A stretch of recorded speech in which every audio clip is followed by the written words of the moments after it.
I always read about painters asking about how do we compete with low bidders? How do we work in this industry where there's so many people willing to charge a low price?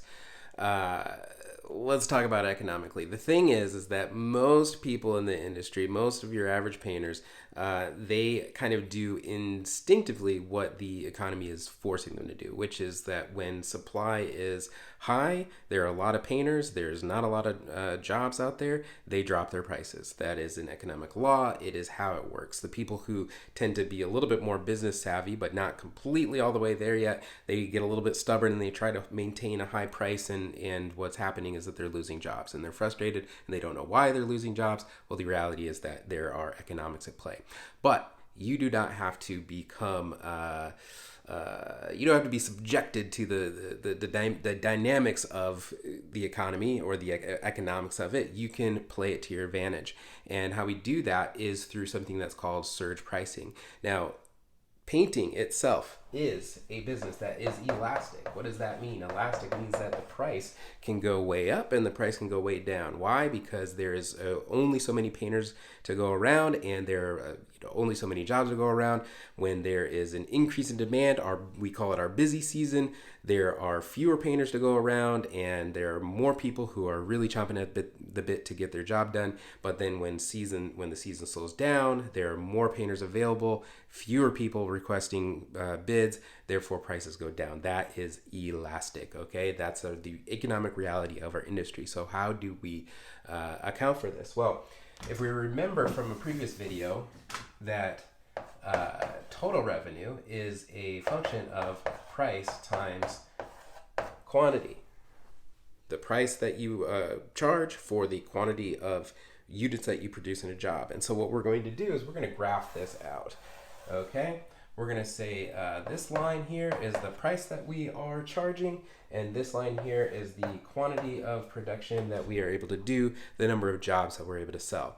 Well, during a normal season, we're not talking busy, we're not talking slow, there is a demand curve that is expressed with this line right here, meaning that the higher the price is, the lower the quantity you're going to be able to produce. The lower the price is, the more quantity, the more sales that you'll get, right? And this is going to express a normal demand curve. And so if our normal price is here, then our normal quantity of sales will be here. Now, what happens if we get really busy? What happens in the summer when, all of your construction jobs are going on? Everybody has their summer break and they're wanting people to come do their house.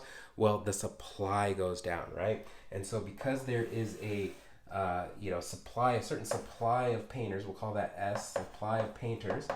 Because that amount goes down, the more busy we get. When demand increases, right? This is our demand curve. So when the demand shifts this way, that means that people are willing to pay more just to find somebody to do their job, right? Now, there's a fine line between gouging your customer, of course, and getting paid according to what they are willing to pay. We never want to gouge anybody, but let's be real. If somebody has a need and they have waited, then they are probably going to have to pay a little bit more money. I'll give you a perfect example of this in the flight industry. If you wait to book your flight until the last minute, you are going to pay more money. If you are booking a flight during Christmas or spring break or any busy travel season, you are going to pay more money for that. If you wait as a consumer to buy painting services for the summer, the reality is you are going to pay more money for it.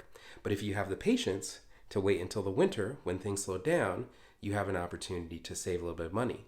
Well, as a painting company, you have an opportunity to set your pricing accordingly. If you're busy, you have every right to raise your prices. If you're slow, you should have the ability to lower your prices. What's going to be key on that is maintaining low fixed expenses throughout the year.